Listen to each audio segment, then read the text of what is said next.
Hello students, welcome back to my channel. कैसे हो आप सब? उम्मीद करती हूँ बेटा सभी अच्छे होंगे और अपना ख्याल भी रख रहे होंगे।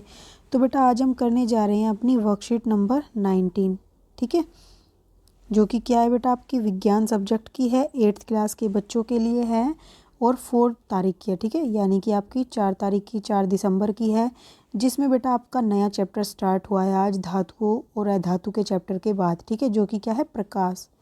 ओके, इम्पोर्टेंट चैप्टर है बेटा। धातु है, धातु वाला भी इम्पोर्टेंट चैप्टर था, माइक्रो ऑर्गेनिज्म वाला भी इम्पोर्टेंट चैप्टर था, यानी कि सूक्ष्म जीव वाला भी, ठीक है। सभी को अच्छे से रिवाइज कर लेना है बेटा। देखो आज हम इसमें पढ़ते हैं इंट्रोडक्शन। पहले ज्ञानेंद्रियों में से दृष्टि एक सबसे महत्वपूर्ण ज्ञानेंद्रिय है। इसके माध्यम से हम अपने चारों ओर पहाड़, नदियाँ, पेड़ पौधे, कुर्सियाँ, लोग और बहुत सी अन्य चीज़ें देखते हैं, ठीक है। तो हम किसकी सहायता से देख पाते हैं बेटा? प्रकाश की सहायता से देख पाते हैं, क्योंकि देखो अगर हम क्या कहें कि हम आँखों की सहायता से देख पाते हैं, ठीक है, तो आंखें तो अंधेरे में भी होती हैं तब भी नहीं देख पाते, ठीक है, तो उसके लिए हमें प्रकाश का होना भी ज़रूरी होता है। रात में हम तारे और चांद देखते हैं, लेकिन देखना कैसे संभव होता है? क्या आपने कभी सोचा है कि हम विभिन्न वस्तुओं को कैसे देख पाते हैं? तो आप कह सकते हैं कि आंखें वस्तुओं को देखती हैं, लेकिन क्या आप अंधेरे में भी किसी वस्तु को देख सकते हैं? तो इसका अर्थ है कि केवल आंखें किसी भी वस्तु को नहीं देख सकती, ठीक है, उसके लिए प्रकाश भी चाहिए और खाली प्रकाश भी किसी वस्तु को नहीं दिखा सकता, उसके लिए आंखें भी चाहिए। तो दोनों ही जरूरी हैं, बल्कि यह केवल तब होता है जब प्रकाश किसी से वस्तु से टकरा कर हमारी आंखों में प्रवेश करता है, तभी हम वस्तु को देख पाते हैं। तो जब बेटा प्रकाश क्या करता है, हम किसी भी वस्तु से टकराने के पश्चात, मान लो ये कोई वस्तु है, यहाँ से इस पर प्रकाश पड़ रहा है, ये इससे टकराने के पश्चात हमारी आंखों में, ठीक है, ये हम खड़े हैं यहाँ पर, तो ये हमारी आंखों में पड़ता है, तब जाकर हम क्या देख पाते हैं? इस वस्तु को देख पाते हैं, ठीक है। नहीं तो अगर प्रकाश ये नहीं होगा तो हम इस वस्तु को नहीं देख पाते, जैसा कि अंधेरे में होता है। ओके, तो प्रकाश किसी वस्तु से या तो उत्सर्जित होता है या फिर परावर्तित होता है। तो देखो बेटा, किसी वस्तु से, जैसे कि सूर्य हो गया, सूर्य से क्या होता है? प्रकाश उत्सर्जित होता है, यानी कि निकलता है। और जैसे चांद हो गया, अब चांद में क्या होता है? सूर्य के प्रकाश से वो क्या होता है? परावर्तित करता है सूर्य के प्रकाश को, जिसकी वजह से वो चमकदार दिखाई देता है, ठीक है। क्या आप बता सकते हैं कि किसी सतह पर पड़ने वाला प्रकाश किस दिशा में परावर्तित होता है? चलिए हम इसका पता एक गतिविधि द्वारा करते हैं, ठीक है। तो देखो बेटा, आपने 6th में भी पढ़ा होगा प्रकाश का परावर्तन क्या होता है। जब प्रकाश से कोई वस्तु से टकराता है तो वो उसी माध्यम में क्या होता है? वापस से मुड़ जाता है, और यही प्रक्रिया क्या कहलाती है? प्रकाश का परावर्तन कहलाती है।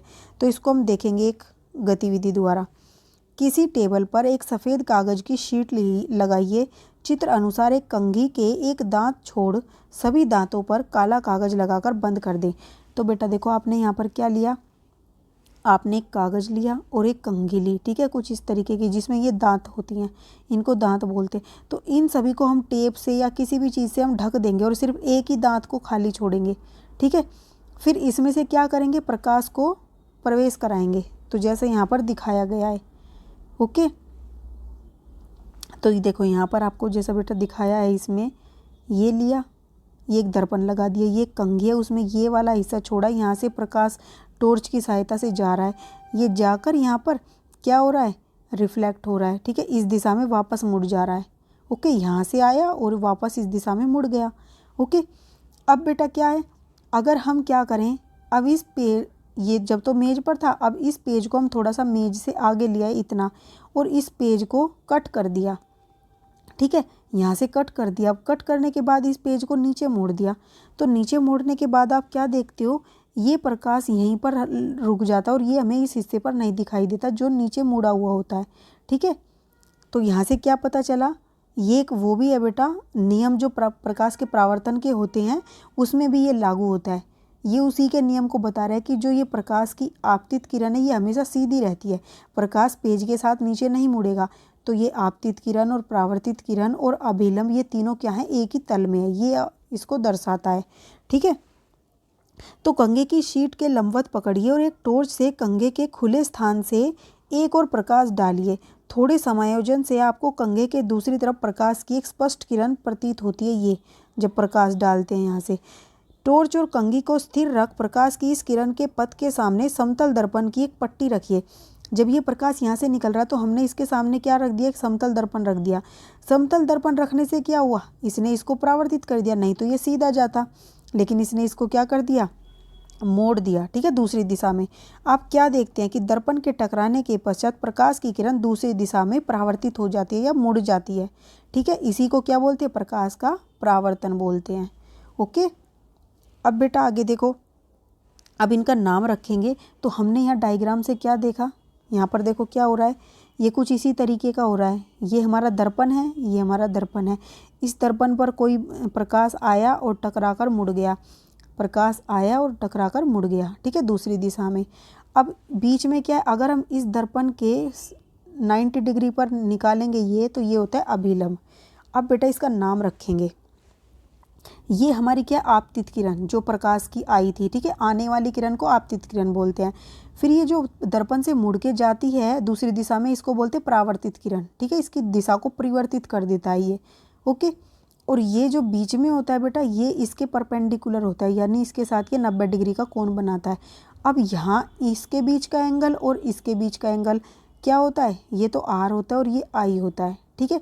इसको बोलते हैं आपतन कोण, इसको बोलते हैं परावर्तन कोण, ठीक है। यहाँ पे लिखा नहीं गया है, पर ये आपतन कोण होता है, ये परावर्तन कोण होता है, और ये दोनों बराबर होते हैं। इनको हम आगे पढ़ेंगे, ठीक है। तो देखो, आपतित किरण क्या होगी, किसी पृष्ठ पर पड़ने वाली प्रकाश किरण को आपतित किरण कहते हैं। किसी पृष्ठ पर, ये पृष्ठ पर पड़ने वाली किरण को क्या बोलते हैं, आपतित किरण। परावर्तित किरण, पृष्ठ से परावर्तन के पश्चात वापस आने वाली प्रकाश किरण को परावर्तित किरण कहते हैं। पृष्ठ पर पड़ने वाले प्रकाश के परावर्तन के बाद जो किरण निकलती है उसको बोलते हैं परावर्तित किरण। अब अभिलंब क्या है, परावर्तक पृष्ठ से उस बिंदु पर जिस पर आपतित कोण टकराती है पर 90 अंश का कोण अभिलंब कहलाता है। यहाँ पर बेटा ये टकराई, तो इस पर हम क्या करेंगे, 90 अंश का कोण बनाते हैं, बनाते हुए एक लाइन खींचते हैं, तो ये कहलाती है अभिलंब। ओके, और ये क्या है बेटा, आपतन कोण। आपतन कोण क्या होता है, आपतित किरण और अभिलंब के बीच का कोण आपतन कोण कहलाता है। आपतित किरण और अभिलंब के बीच का कोण आपतन कोण कहलाता है। परावर्तन कोण क्या होता है, परावर्तित किरण और अभिलंब के बीच का कोण। परावर्तित किरण और अभिलंब के बीच का कोण क्या कहलाता है बेटा, परावर्तन कोण। इसको हम आर से दिखाते हैं और इसको आई से दिखाते हैं, ठीक है। इंग्लिश में इंसिडेंट होता है ये, और ये होता है रिफ्लेक्टेड रे। अब इसके क्वेश्चन आंसर करते हैं बेटा। देखो, फर्स्ट क्या है, क्या हम एक अंधेरे में रखी वस्तुओं को देख सकते हैं, और क्या हम बाहर रखी वस्तुओं को देख सकते हैं, स्पष्ट करो। तो सोचो बेटा पहले अपने दिमाग से, क्या हम अंधेरे में रखी हुई वस्तुओं को देख पाते हैं, तो हम नहीं देख पाते, ठीक है। क्यों नहीं देख पाते, क्योंकि वहाँ से क्या हो रहा है, प्रकाश का परावर्तन नहीं हो पा रहा, हमारी आंखों तक प्रकाश नहीं पहुँच रहा।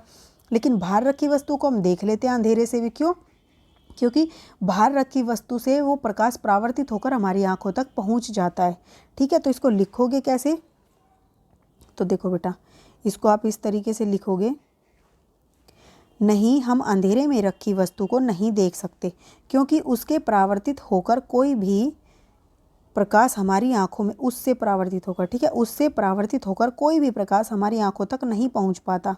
ओके, परंतु बाहर रखी वस्तु को हम देख सकते हैं, क्योंकि क्या होता है, उससे प्रकाश परावर्तित होकर हमारी आंखों तक पहुंच पाता है, ठीक है। अब नेक्स्ट क्या है बेटा, नेक्स्ट क्वेश्चन दिया गया, दिए गए प्रकाश परावर्तन के आरेख को नामांकित कीजिए। तो आपको ये दिया गया बेटा, तो इसमें देखो कौन क्या क्या चीज़ है।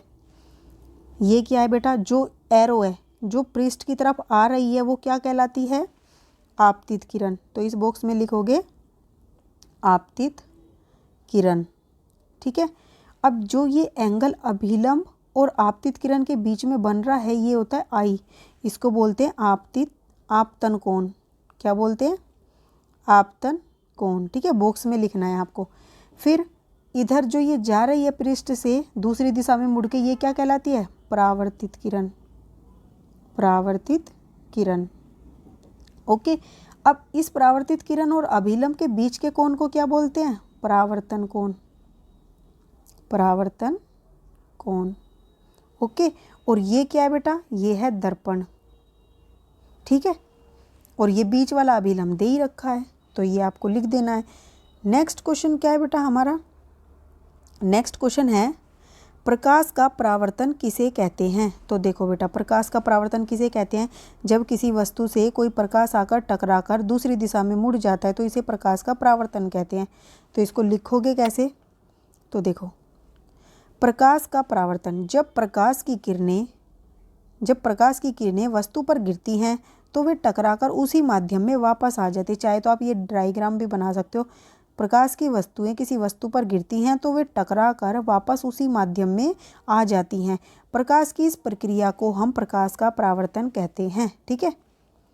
अब बेटा यहाँ वस्तु भी बना सकते हो। ये बोल दोगे परावर्तित किरण, ये आपतित किरण, ये परावर्तित किरण, बीच में अभिलंब लगा दो, कुछ भी कर सकते हो। ठीक है। नेक्स्ट क्वेश्चन क्या है बेटा? नेक्स्ट क्वेश्चन बोला गया है कि यदि कोई आपतित किरण किसी वस्तु से टकराने के पश्चात परावर्तित ना हो, ठीक है, वस्तु से टकराई और वो परावर्तित ना हो, तो क्या हम उस वस्तु को देख पाएंगे? तो बताओ क्यों? ठीक है। तो देखो, यदि कोई आपतित किरण किसी वस्तु से टकराने के पश्चात परावर्तित नहीं होगी तो हमारी आंखों तक परावर्तित प्रकाश नहीं पहुंच पाएगा। पहुंचने के कारण हम वस्तु को नहीं देख पाएंगे। ठीक है।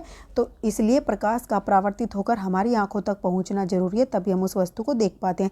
अंधेरे में बेटा प्रकाश परावर्तित होकर हमारी आंखों तक नहीं पहुँच पाता है, इसलिए हम उसको नहीं देख पाते। ठीक है।